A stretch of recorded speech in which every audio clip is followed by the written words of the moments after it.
अनि यो थियो तेस्रो ट्रफिक। अब चौथो ट्रफिकतिर हामी जाउँ है। चौथो ट्रफिकतिर हामी जाउँ। हाम्रो पापमय स्वभावलाई त्याग्नुपर्छ। परमेश्वरको शक्तिमा हामी रहिरहनुलाई हाम्रो पापमय स्वभावलाई त्याग्नु जरुरी छ। आमेन। पापमय स्वभावलाई त्यागेन भने हामी कहिले पनि परमेश्वरको शक्तिमा रहन सक्दैन। कलसी 3:5 लाई हामी हेरौँ।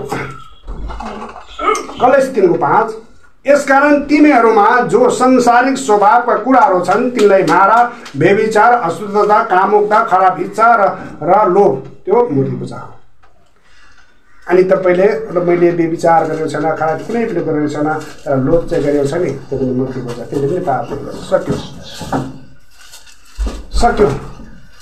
यी कुराहरूलाई चाहिँ के गर्दै माराको मतलब त्याग, छोडा। त्यसले हामीले सोधेर जानुपर्छ। रोमी 7:18 लाई हेरौँदा के भन्छ? 18 देखि 20 सम्म पढ्नु सक्नुहुन्छ अथवा 24 सम्म पढ्न सक्नुहुन्छ।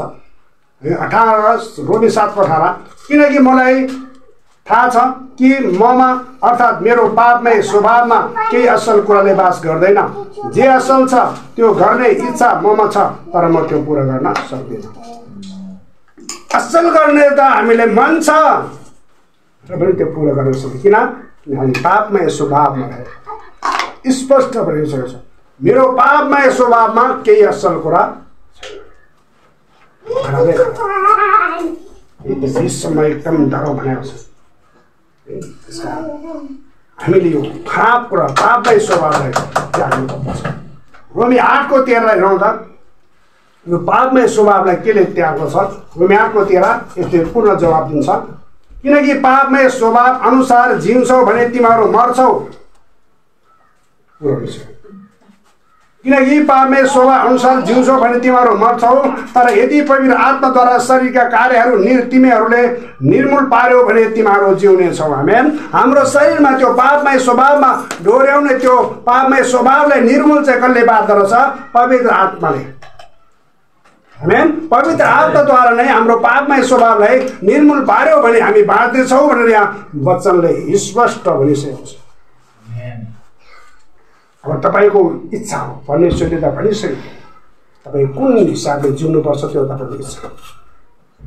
संसारभरि त हरेक पापमा छन् र पनि परमेश्वर चुडाएर भन्नुभएको छ तिमीहरू सबैको प्रतिफल मसँग छ। यदि परमेश्वरले त्यो नर्क नबनाए भए त्यो पापमा बस्नेहरूलाई पापबाट फर्काउँथ्यो होला, तर नर्क पनि बनाएको छ। यदि पाप गरेन भने त्यो नर्कमा चाहिँ को जाने त? ठाउँ चाहिँ नि परमेश्वरले बनायो भनेर ती दुवै। अनि सबै पापी नै पापी, स्वर्ग चाहिँ को जाने त? स्वर्ग पनि परमेश्वरले बनाउनु। यसकारण हरेक कुरोमा धर्मीले स्वर्ग, पापीले नर्क दुवै उहाँले बनाउनु भयो। यसकारण तपाईँ र मेरो इच्छा हो तपाईँ कसरी जिउन मन लाग्छ है। हरेक किसिम मानिस भने चाहिँ म मेरो जीवन बदलेको हो। कुन चाहिँ जीवन बदलेको थाहा छैन। संसारमा बसेर पनि हाम्रो जीवन बदलेर जिउन सकिन्छ, तर येशूमा चाहिँ खास बदलिनुपर्छ। येशूमा हुने चाहिँ अहिलेको मात्रै होइन, अनन्तको जीवन पाउने हो। यसकारण येशूमा बदलिनु र संसारमा बदलिनुमा फरक पर्छ। येशूले अनन्त जीवन आउँदो समयको लागि यो आत्मा हाम्रो थाहा छ नि, हामी मरेपछि आत्मा कहाँ जान्छ हामीलाई थाहा छैन, हाम्रो आत्मा मर्दैन हामीलाई थाहा छ। तर त्यो बेलाको लागि नयाँ जीवन परमेश्वरले दिनलाई हामीले योजना गर्नुभएको छ। आमेन। आउनुहोस् हामी फिलिपी 2:13 लाई पनि हेरौँ। फिलिपी 2:13 किनकि तिमीहरूलाई उहाँको असल अभिप्राय अनुसार इच्छा गर्ने र काम गर्ने दुवै तुल्याउनलाई परमेश्वर तिमीहरूमा काम गर्नुहुन्छ। आमेन। यी सबै काम गर्नलाई परमेश्वरको आत्मा, परमेश्वरले हामीले काम गर्नुहुन्छ। मलाई देखेको छैन र हामीले बिहानदेखि अहिले कति पार गरिसक्यो होला, कति बोलिसक्यो होला, कति के भइसक्यो होला, हामीलाई थाहा छैन। उहाँले सबै थाहा छ। ती सबैबाट छुटकारा दिन काम चाहिँ कसले गर्दछ? परमेश्वर स्वयंले गर्नुहुन्छ। नत्र हामी कहिले पनि परमेश्वरले फर्कन सक्दैनौँ, परमेश्वरको ग्रहण योग्य हुन पनि सक्दैनौँ। किन हामी पापमय स्वभावमा जन्मेको, संसारमा त्यही देखेर आएको हो। यसकारण सबै काम गर्ने चाहिँ उहाँ नै हुनुहुन्छ। आमेन।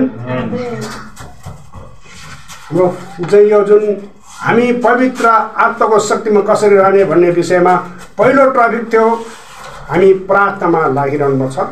दोस्रो टपिक थियो हामीसँग भएका सबै कुरा परमेश्वरलाई सुम्पर्नुपर्छ। तेस्रो टपिक थियो हामीले येशूलाई पछ्याउनुपर्छ। र चौथो टपिक थियो हाम्रो पापमय स्वभावलाई त्याग्नुपर्छ। र पाँचौँ र अन्तिम टपिकमा हामी आइपुगेका छौँ। यो अलिकति गहकिलो छ। पाँचौँ र अन्तिम टपिक